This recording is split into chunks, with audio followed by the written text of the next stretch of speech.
Milkman Lewis, welcome back to the channel, ladies and gentlemen. Thank you so much for stopping by. Here we are, another episode of the Washington Redskins rebuild right here on NFL Head Coach 09. If you missed any of the other episodes, they're available on the channel in the playlist. This serves as the coaching career of Zeb Raymond. Zeb's journey began in Carolina, which he was fired his first year.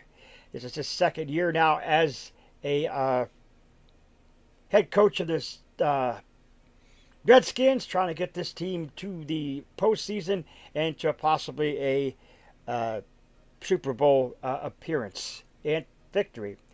A description of Zeb is in the description of this video, as well as a playlist to Carolina. Zeb struggled there, so go ahead and take a look at that if you haven't. So 3 out of 4 games, of course, is there. That's what we're working on. We're working on crushing the Cowboys in Week 8. Beating the Vikings in Week 10 for the fans. We're going to re-sign Neil Racker, who's going to replace the GM, which I honestly think that is a bunch of BS. Because, you get in a GM and you can't really have a good GM because, the only good GMs in this game come from New England, Minnesota, Indianapolis, and there's a couple other teams that have a pretty good GM to where you don't have to worry about replacing it. Having a 90 overall by the end of the season. Got a 74 right now. Things not looking good for Zeb here. So in the depth chart here, in the last episode, the very first game of the season, Ray Lewis went down and is out 5 to 6 months, so he's out for the season. Ray Lewis is out for the season. And he is going to be replaced by McIntosh. Rocky McIntosh. Now, McIntosh is an 81 overall at the middle linebacker position. He is normally a left outside linebacker, which will go 84. So Washington's taking over that at 85. And McIntosh, which is going to be the third string here, which should be the second string, but he's the third string here because he's taking over the middle linebacker position, going from 84 to 81. I don't think that that will be a big problem, going from 84 to 81. I think McIntosh will fit in very well at that position.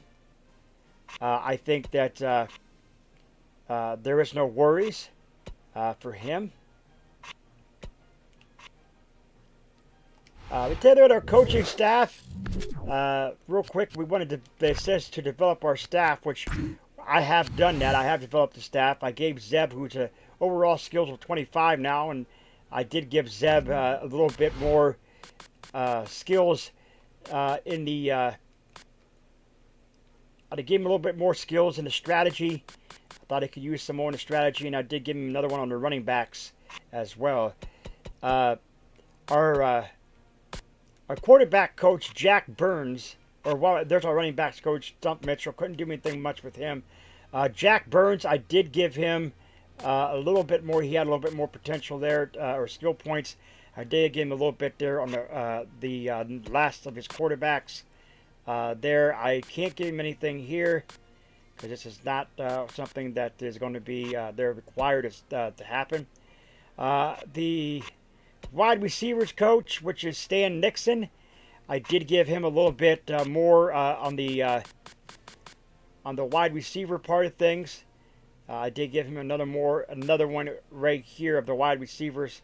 Of course, he's got one more to go, so we did give him that there.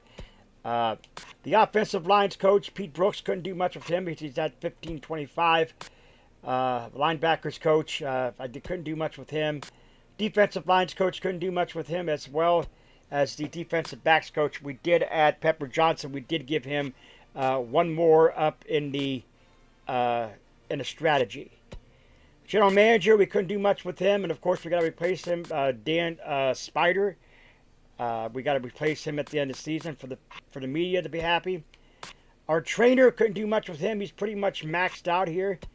Our trainer's pretty much maxed out, so we couldn't do much with him. I've got to wait for some big points here before we can actually do anything with him. And of course, now we're back at Zeb.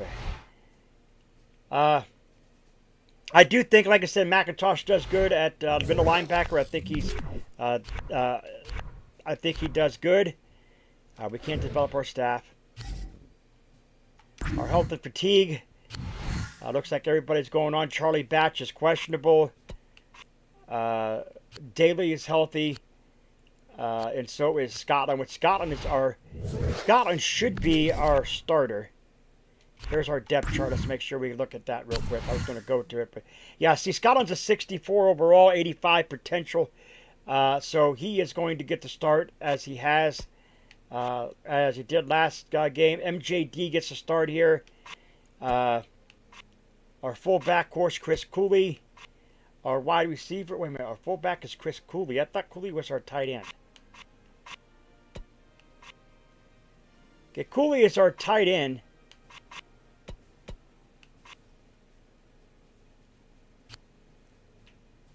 Cooley is our tight end, but he breaks it to fullback. I don't understand that.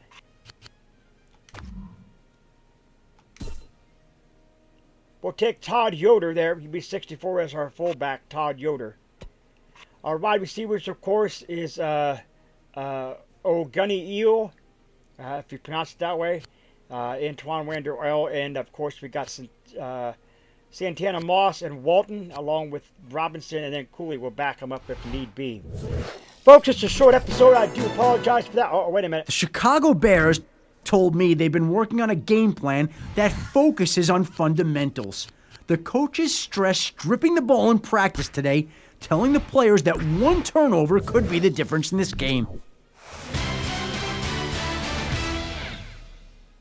All right. So, yeah, we're going to play against the Bears in the next one. The Bears at Soldier Field.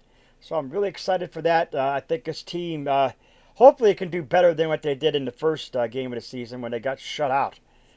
And, of course, Ray Lewis went down. But, folks, in the next episode, like I said, is the game against the Chicago Bears. If you're new, scratch the claw marks at the bottom right hand corner of the screen. Come over to Wolfpack fam today. Sniff and bottom of the bell icon. Become part of the notification squad. Do not forget to put a like to the video. It's much appreciated. Always stay hungry. Hungry like the wolf. I am out.